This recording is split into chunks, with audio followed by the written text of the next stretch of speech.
Okay, so in this project, we're going to be building a dad joke application where it gives us a joke. So I ate a clock yesterday. It was so time consuming. They're just silly little jokes, and we can click a button to get a new joke, and we can keep getting new jokes. And where we're getting this from is actually a third-party API at icanhasdadjoke.com. And if you go to that URL/API, you can see basically the documentation for this API. And we're going to use the fetch API that's built into the browser to make a request and get an object with an ID, a joke, and a status. And we're going to take that joke and we're going to put it into our application here. All right, so I'm going to actually have a section in this project where I strictly go over HTTP request and response, how that works, as well as how the fetch API works. And then, after we build out the interface with HTML and CSS, we'll add our JavaScript. I'm going to show you how we can use fetch normally and how we can also use it with something called async await, because when you deal with fetch, you deal with something called promises, which we'll get into as well. All right, so let's get started. Okay, so like I said, in this project, we're going to get into working with the fetch API, making an HTTP request to a third-party API that gives us dad jokes. But before we get into any of that, I just want to create the HTML and CSS, which isn't going to be too much, so we can probably get all that done in this video. So let's go ahead and change the title here to Dad Jokes. And there's not going to be much here. We're going to have a container that wraps in H3, and in this H3 we'll say Don't Laugh Challenge. And let's have a div here with an ID of joke, and then I'm going to give it a class of joke for styling. So basically, this is where the joke is going to go. I'll just put we'll just do this. Joke goes here, and that's going to be replaced once we make the request and we're able to put the joke into the DOM. And then we want a button to get another joke. So let's create a button here. And let's give this an ID of joke btn, and then we'll give this a class of btn for styling, and say get another joke. Okay, so we'll save that. Doesn't look too good, so we're going to jump into our style sheet here, and let's give the body a background color. So background color is going to be 686 DE0. That's going to be our background, which is a blue. And let's see, we want to leave all this stuff center, good. And then our container that wraps around everything, I'm going to set that background color to white. Okay, so we'll go ahead and save that.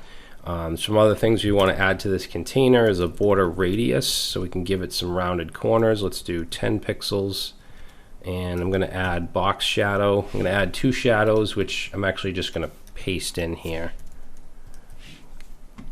Or yeah, 2 shadows. We have this first one here, so 0, 10 pixel for the offsets, 20 pixel blur, color, and this one here.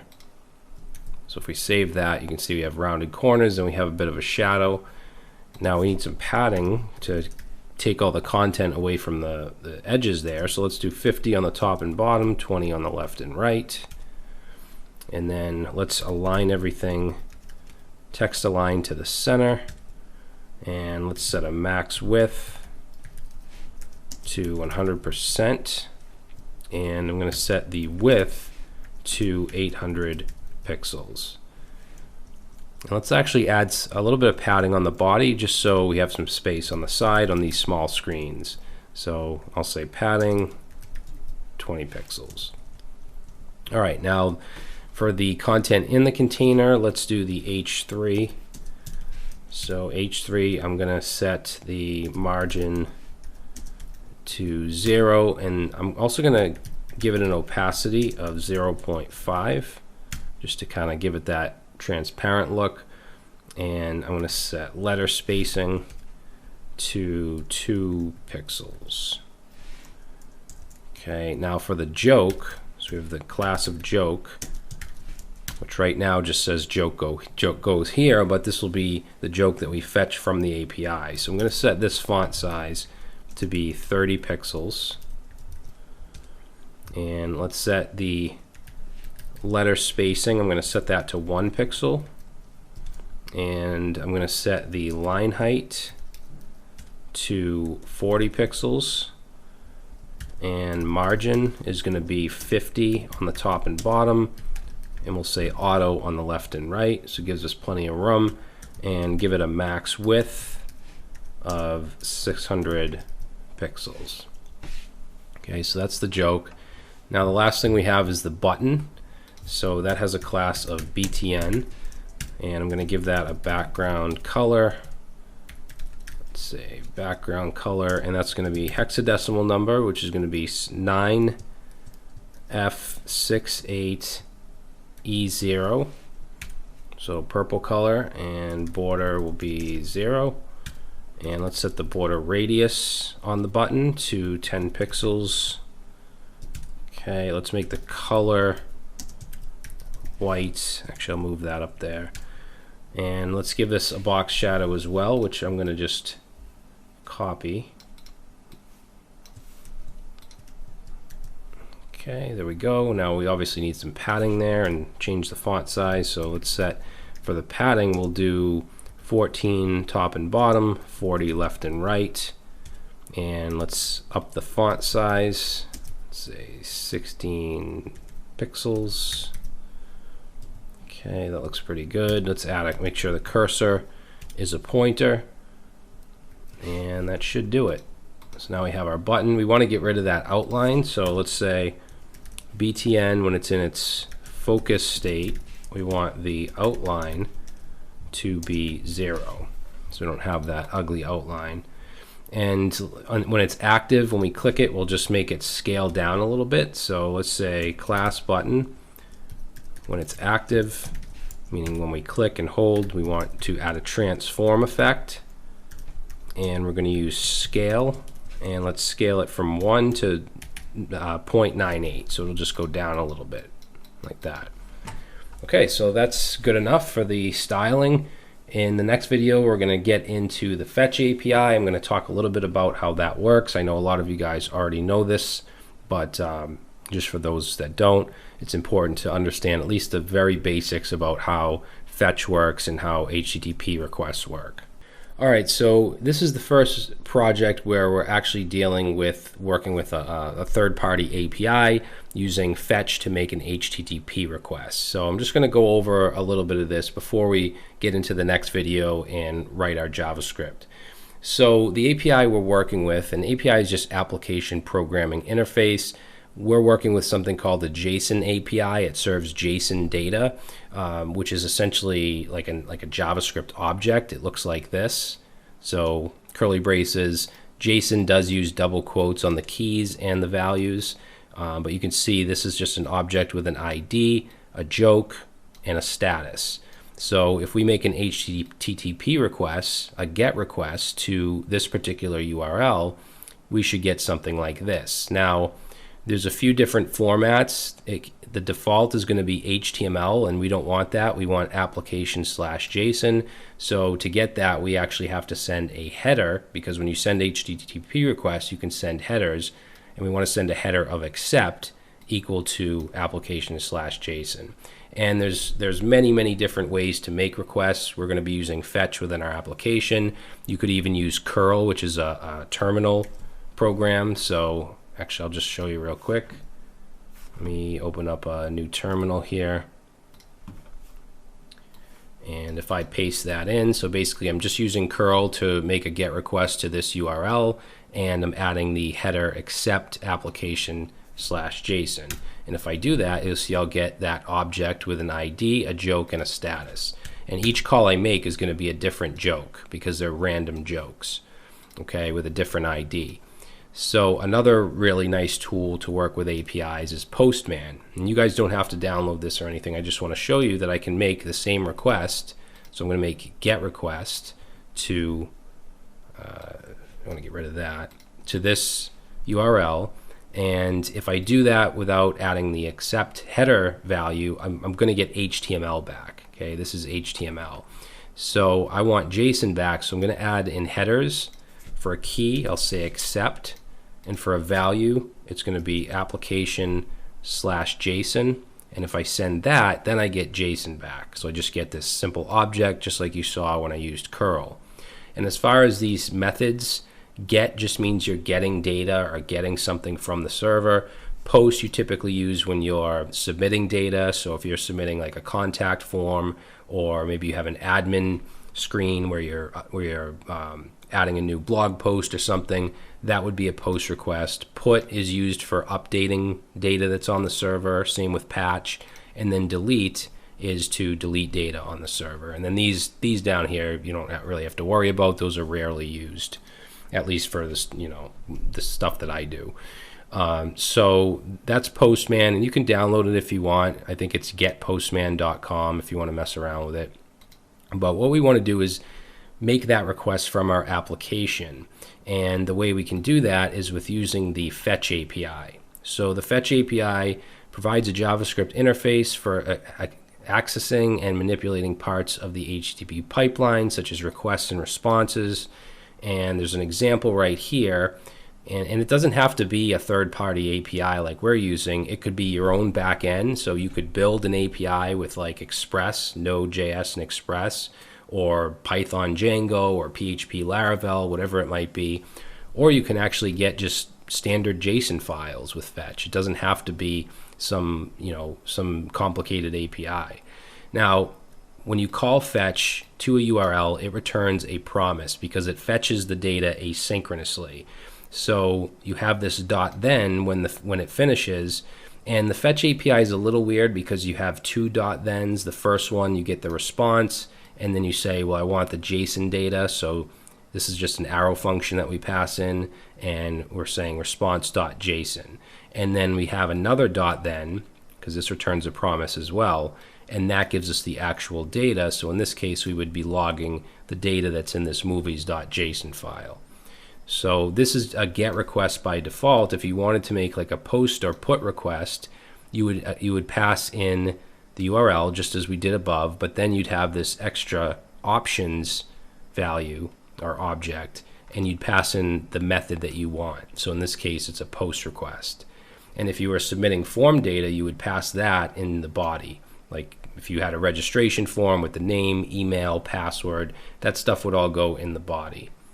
Okay, and I'm not going to get too deep into this because what we're doing is pretty simple. So we're going to make a GET request to get our joke, put it in our interface or in our, in our application. I'm also going to show you afterwards how we can use a different syntax than this .then.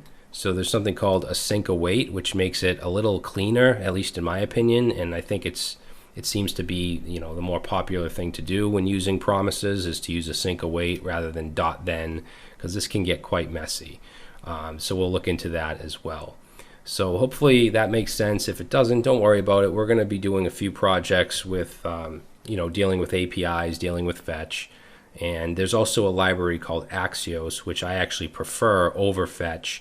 But Fetch is built into the browser. You don't have to add a CDN or install it or anything like that. All right, so in the next video, we'll go ahead and make our request to our API using Fetch and put it into the application here, get a joke. We'll also have this button make another request to get another joke. Okay, so now that I gave you just a very brief overview of HTTP requests and response and the Fetch API, we're going to go ahead and finish up our application here. So I have my script.js, and first thing I want to do is bring in what I need from the DOM. So we have our joke. I'm just going to call this joke L for joke element, and set this to document.getElementById, and that should have an ID of joke. Let's just make sure. So we're getting this div right here that wraps this text. So we're bringing that into our JavaScript. We also want the button, so let's say const joke btn equals document.getElementById, and I think I used joke btn right here. So we're getting the button as well because we need an event listener on that. All right, so right when we come into this application, we want to call a function called generate joke. So that's going to get called. So we want to create that. So let's say function generate joke. And this is where we want to make our fetch request. Now, like I said, this is built into the browser. It's a native API, so we don't have to include any kind of CDN or anything. And what we want to do is make a fetch request to a specific URL, which is going to be, let's see, do I still have this browser window open? Yeah, so it's going to be to this icanhasdadjoke.com, just like it tells us down here to make a request to. So let's paste that in there. Now, remember, if we just make a GET request to this without the accept header of application/JSON, it's going to give us HTML, and that's not what we want. So we can add an object here with a headers value. And headers is going to be an object, and then we can put in for the key what the header we want. Remember when we were in Postman, did I close this? No. So when we were in Postman, I set a header of accept as the key and application/JSON as the value. So we're doing the same thing here. We're saying accept as the key and setting application/JSON as the value. Okay, now usually what I like to do if I'm adding headers is, or not even just headers, but anything in this object, I'll just take this and put it in a variable. So I'm going to cut this and I'll put it in a variable called config, and right above it I'll just say const config equals that object. I just think it's cleaner, but you can, of course you can do what I just had here. Now remember, this is going to give us a promise back, so we have to set this to .then. And remember, with the fetch API, we get the response. You can call this whatever you want, response. I usually call it res. And this is an arrow function, and we just want to call res.json to get the JSON data. And then the second .then is going to give us the actual data. Okay, so this is another arrow function, and for now I'm just going to console log what data gives us, and I'm going to save this. So this should run right away. So I'm going to open up my console, and what we get is an object with an ID, a joke, and a status, just like you saw with curl, just like you saw with Postman. It's all the same API. We're just hitting it with different methods, different technologies, Postman, curl, fetch, whatever. So what do we actually want to do with this? We want to take the joke from this object and insert it here. So in this arrow function right here, instead of console logging, let's open up a code block and let's take the joke element that we brought in above and set the inner HTML. Let's set that to not just data, because data is the entire object. We want data.joke, because we're accessing this .joke from this entire object. All right, so let's go ahead and save that, and as soon as the page reloads, we see a joke here. And I mean, this isn't going to work yet because we haven't hooked it up, but we get my pet mouse Elvis died last night. He was caught in a trap. And if I reload the page, we'll get a different one, because remember, every time you hit this API, it's going to give you a different joke. I used to work for a soft drink can crusher. It was so depressing. Oh God, these are so stupid. But yeah, so now we're getting this joke in here. The next thing I want to do is just hook an event listener up to this button so that it calls generate joke again. So let's go up here and just say joke button, and we'll add an event listener onto it, and we want to listen for a click. And when that happens, we want to call generate joke. And as soon as I save that, we get a different joke, because whenever we save, it's going to call this function. But also, if I click this button, it'll give us a new joke. All right, and you can check your network tab as well to see any requests that you get. I'm just going to dislocate this for a second. And if I just reload this, This is going to show you any files that were loaded, like our style sheet, our script.js. But if we look at, if we look at type, you see this fetch right here. It made a call to this URL, icanhasdadjoke.com, and we can see a few things. We see our response, which is the ID, the joke, and the status. We can also check out the headers. So this is the request URL that was made. It was a GET request, so that's the method. The status code was 200. What else? The remote address, and then any headers down here. So there's response headers, and there's also request headers. And in the request header, we should have this accept application JSON because we sent that. That was a result of what we sent within the options. And then there's a bunch of other stuff here as well. So whenever you need to see data that you get back when you make any kind of request, you can check it out in the network tab. So let's just reattach this.